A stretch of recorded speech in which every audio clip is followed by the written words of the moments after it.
Assalamualaikum warahmatullahi wabarakatuh.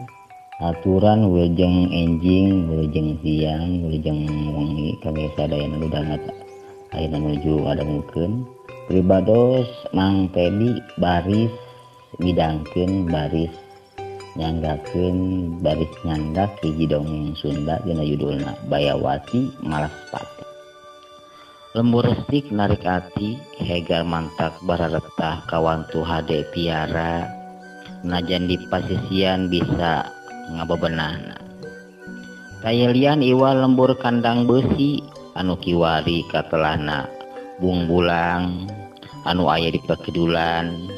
Jidinya nu pernahna Ki Amran jeung Marwiyah tapi pikeun ayeuna mah geus misah imah. Teu ngahiji Bapak Panhur atawa ibuna nyaeta Ibu Ami.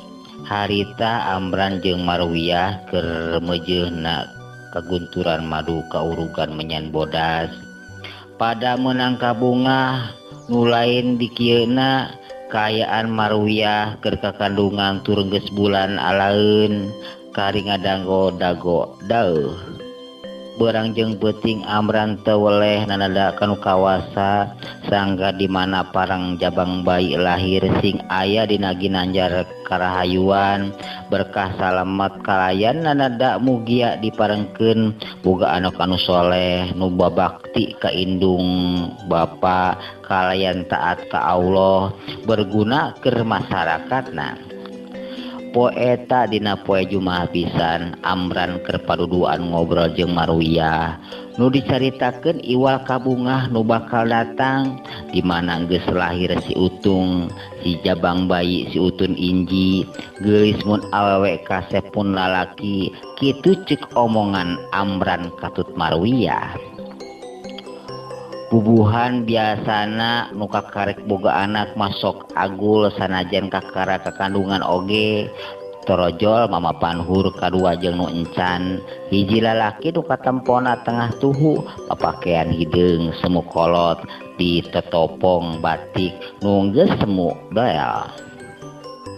Tah geuning aya di imah dan kamerasi gijang kapan Jumaah ye teh? Mama Panhur pok nyerios bari ngelol dina panto nu kabeneran harita Amran jeung Marwiyah aya di tempat sare. Teu acan ama panebe tabu salapan ieu teh.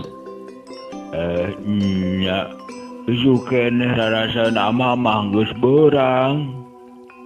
Ari geus kolot mah kieu geuningnya jang. Sok rajeun asa can pugu enggeus. Cek barudak mah ari kolot masuk mindo gitu. Tembal Mama Panhur bari nyerengeh Marwiyah gancang ngangken. Mama, atuh mangga linggih jeung saha eta teh Mama?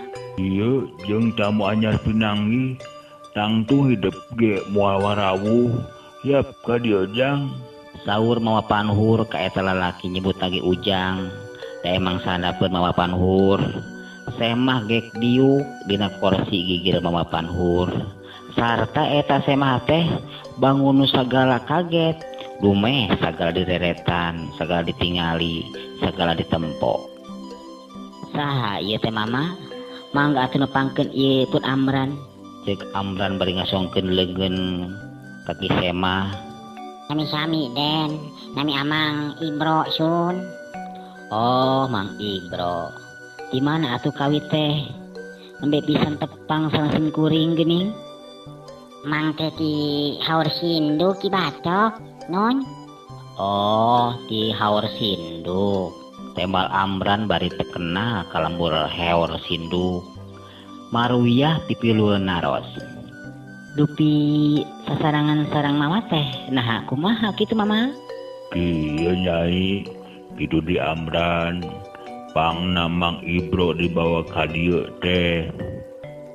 Ieu teh mama kakarak panggi da kakarak atuh kasumpingan ge.